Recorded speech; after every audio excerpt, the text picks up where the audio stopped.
আমাদের জনপ্রিয় নায়িকা নুসরাত জাহান, তিনি একটা অনুষ্ঠানে নাচানাচি করছিল অর্ধ উলঙ্গ অবস্থায়। তখনই হঠাৎ করে আরফান নিশু সেখানে যায় নাচানাচি করতে।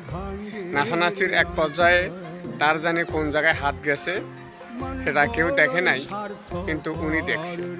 উনি দেখার পরে লাইভে এসে কান্দাকাটি করতেছে যে আরফান নিশু আমার কোন জায়গায় হাত দিয়েছে, এটা তার অন্যায় হয়েছে। অথচ তিনি অর্ধ উলঙ্গ অবস্থায় নাচানাচি করতেছে, তাতে কোনো সমস্যা নেই।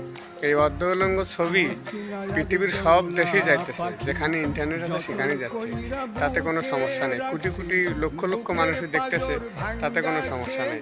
কোন জায়গায় হাত গেছে এই জায়গায় নিয়ে সমস্যা, আরও আড়ালে কত আকাম কুকাম করে, তাতে কোনো সমস্যা নেই। এই অল্প একটু ধরছে না কি করছে, এতে নিয়ে সমস্যা। আপনারাই বলেন, এই পদ্মাশীল মহিলার সাথে এই আরফান নিশু কাজটাকে ঠিক করছে? একজন ধার্মিক মহিলা, পদ্মাশীল